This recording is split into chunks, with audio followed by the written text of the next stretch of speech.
Whew. What an event. The Apple. Oh my goodness, that camera angle is horrible. It's super dark. Let's see if we can get some light going on here. The Apple event just ended. And I got to say, honestly, it's a mixed bag for me. I hate to say that. I really do, but it's a mixed bag. We got a lot of new devices. Don't get me wrong. We got the iMac like we were expecting. We got the Apple iPad Pro 3rd generation, but overall, it didn't give me exactly what I wanted. There were no AirPods 3 here. There was no iPad Mini 6. It was called a spring-loaded event. Not so much on the loaded part, but you know what? There we go. Some better light there. Listen, we're going to break it all down. So hit the like button, subscribe, click the bell, and let's dive into all that we got and maybe some things that we didn't here at this Apple event. So starting off with the iMac, which is kind of the first thing that they got into. We got the new M1 chip. Well, not new. It's the M1 chip. And to be honest, we've already had this, and they spent so much time talking about things that honestly we had already seen with the M1 in the iMac, I'm sorry, in the Mac Mini, in the MacBook Pro, and the MacBook Air. So while the design is great and it looks much closer to like a Pro Display XDR, I love the hinge, I love the new power cable, the new Ethernet adapter in this thing. The design is great. The problem and the reason why I'm probably not going to pull the trigger on this new iMac is it does not have the M1X. I already have a 4K display right here, and I'm using the M1. That gives me more flexibility. I got a 32-inch here. And even though the new one is 24 inches and 4.5K display, so it would be higher resolution, it's in a smaller package. So I'm just not seeing the need for that. So I was super disappointed that they didn't go with the M1X in this. But the colors look great. Honestly, I was disappointed that they didn't get a black or space gray variant of the iMac. So really what I would do is I'd probably go with a red, blue, or silver because it kind of matches the aesthetic of the room here. But yeah, no slate black, but I mean, come on, it is gorgeous. The thin design is nice. So here are all the colors we have. Our red, our purple, our blue, our kind of aquamarine color, our yellow, and our orange. So really the blue and the red, the silver is absent there, but the silver would be probably people's first choice. But if they want to get a little different, they can go with one of the other colors. This was very much a consumer grade device. Make no mistake, this was not meant to be perceived as a pro device in any way, shape, or form. And that is, you know, having only the 2 Thunderbolt ports for USB-C, but only 2 of those are actually Thunderbolt. So when it comes to high connectivity and stuff like that, it does support XDR display, the 6K XDR display, but it's very much touted as a consumer level device. But again, it's like M1 is so powerful. But yeah, they spent a ridiculous amount of time kind of going over things like universal clipboard, which we already had, fast opening apps, which we already had. We've seen it on M1. The big winner of this event, by the way, was definitely the iPad. So we'll get to that in a second. But yeah, we got new camera arrays on the iMac, new speaker, 1080p camera. What I was interested in is they didn't have that wide angle camera with center stage, which they introduced in the iPad. I thought they would have done that on something like this, but they didn't. One thing I don't like about the design, which was absent in all the renders that we were seeing, is the chin here. Got a huge chin with no Apple logo. It's like they took the one thing away. Like I would have rathered the Apple logo somewhere small there and get rid of the chin. But no, they just got rid of the Apple logo and they're still keeping the kind of semi-useless chin. Now, a lot of this will be used for the housing for the speakers. They are saying that you're going to have ridiculous and great sound on this device. So that is something that I guess is cool. But overall, I just didn't feel like the device was really touted toward professionals in any way. So, there's that, but it's fine. So another thing that we got here's the boxing and everything. We got to look at the boxes that they'll come in. Pretty standard affair kind of stuff there. 100% recyclable. That was a big focus of the event too. They wanted to show how they're reducing their carbon footprint and all that. And Apple's always been really good with that kind of stuff. So nothing to complain about there. So these iMacs will come in at $1,500. Now, without the M1X, I advise you guys don't go and pick this up. I mean, it's pretty looking, don't get me wrong, but for $1,500, this 32-inch 4K display and an M1 Mac Mini, the same processor that's in this, comes in at under $1,000 or like $1,100. So why pay $500 or $400 more to get, this? It's really the aesthetic of it. I think you'd be much better off going with a 4K display. You can go 32 inches and an M1 Mac Mini because it's the same processor. 8-core CPU, 8-core GPU. This is $1,500 starting for a measly 8 gigabytes of RAM. As I'm looking at this, it's kind of blowing my mind even now. And 256 gigabytes of storage. Not going to cut it. 2 Thunderbolt ports. It says 2 USB 3 ports. So a total of 4 USB-C compatible ports. One thing I did find really cool, and I will probably pick one of these up, is the Magic Keyboard here. So we can see the Magic Keyboard now has Touch ID, which is awesome. Oops, I went a little nuts. I lost my slide there. Yeah, so we have the keyboard here. Let me tilt this display for y'all so y'all ain't looking at crazy stuff.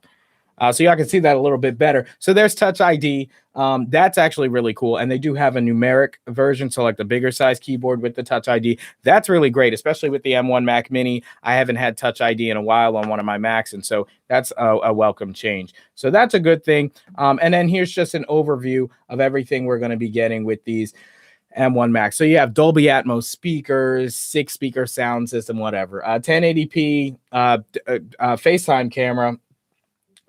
Touch ID, 4.5K Retina display, and the colors.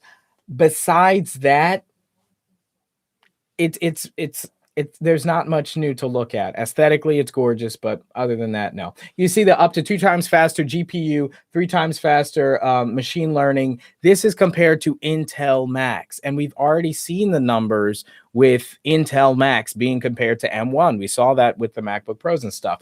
Now, here's the kicker as we get into the iPad. This was a great announcement. I think the trailer was awesome. They showed this dude like secret agent style.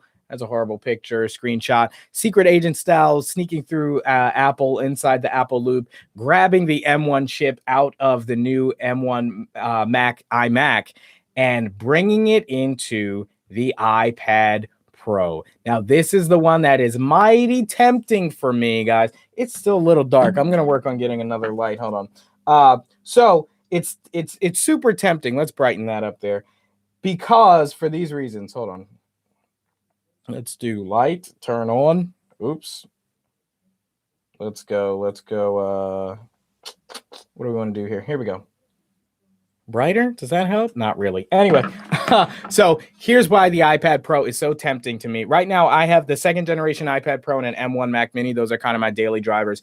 This M1 iPad Pro, it's even weird saying it. This houses the same M1 chip that's in my Mac Mini. So toe to toe, it can do everything CPU wise that the M1 iMac can do, the M1 Mac Mini can do, the MacBook Pro, even the 13-inch. It can do everything that those devices can do, except the software. And MKBHD has said this in plenty of videos. A lot of people have said it. The main thing holding back the iPad Pro has always been software. It has been as powerful as a modern MacBook for a while now.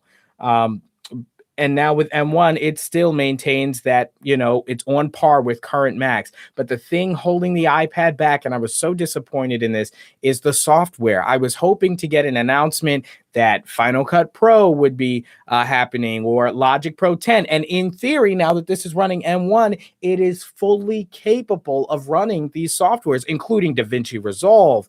And just every Mac application that has ever held you back on the iPad is now theoretically capable of being used, but they just didn't announce it. Now, if I wanted to be a risk taker, if I wanted to take a risk, I would go ahead and pull the trigger on this, assuming that over time they're going to bring these softwares in. I would assume by the end of the year, because hardware-wise, it is fully capable of running anything that the M1 Mac, etc., can run. So with that being said, they didn't announce that. We did get Thunderbolt, though, so that's a good thing. And they did do the mini LED display, which is basically a 6K Pro XDR display put into the iPad, which is phenomenal. That's actually fantastic. It will be the highest quality display that you can get for that price range and even above. It's better than the MacBook Pro displays. Better, probably, is it better than the 5K iMac display? With the XDR and the mini LED technology, I would go ahead and say yes. Is it as high resolution?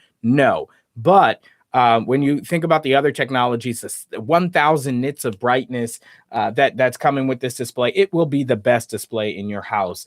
Right next to a is that the Mr. Softies is outside of my house right now. I can hear the song. I'm sorry. I hope I don't get copyright stricken for that. But yeah, so we have the M1 in this iPad Pro, up to 2 terabytes of storage, the addition of Thunderbolt. Here's everything we already had in the display for the iPad Pro, but just add to this now, in addition to ProMotion and True Tone and P3 wide color gamut, we can add mini LED, 1,000 nits of brightness, etc.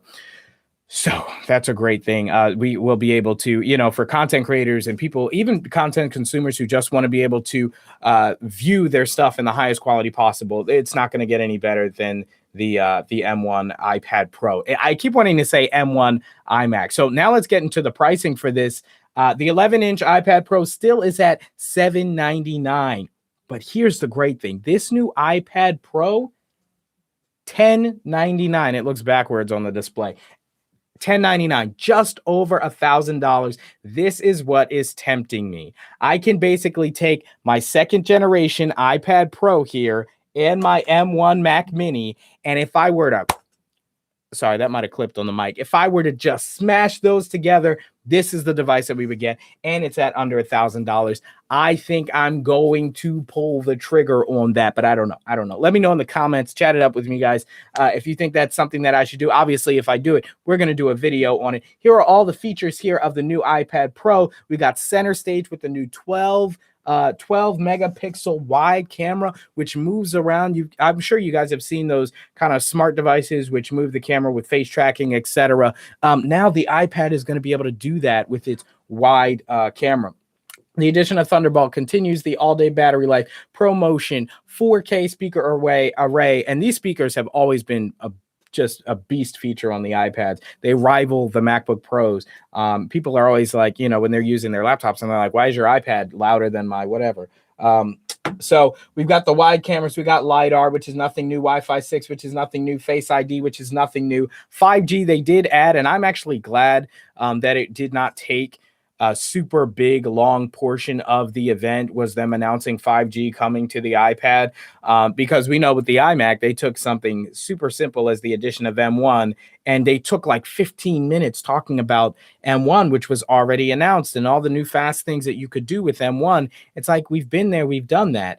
So I'm glad they didn't do that with 5G, because not only is it something that we've already heard of before, but it's also something that's not really that usable yet for a lot of people. So with that being said, guys, we got no iPad Mini 6. We got no, we got no AirPods 3. We did get AirTags, which was kind of cool. It was something that was pretty much already leaked. It was everything we expected.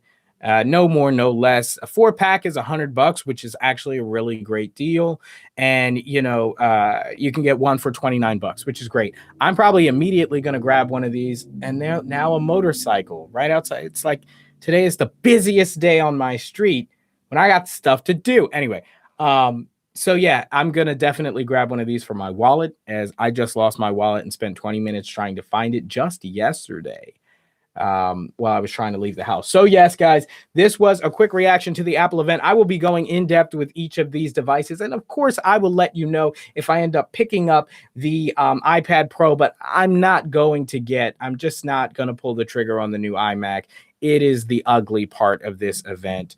iPad definitely stole the show, which was what we were expecting. It was supposed to be the main event, and it definitely showed up with the XDR and all those features that they brought to it. So let me know what you think down in the comments below. I'll be chatting it up with you guys. Hit the like button, subscribe. We already like the same kind of tech. Go ahead and do it. Go ahead and just pull the trigger.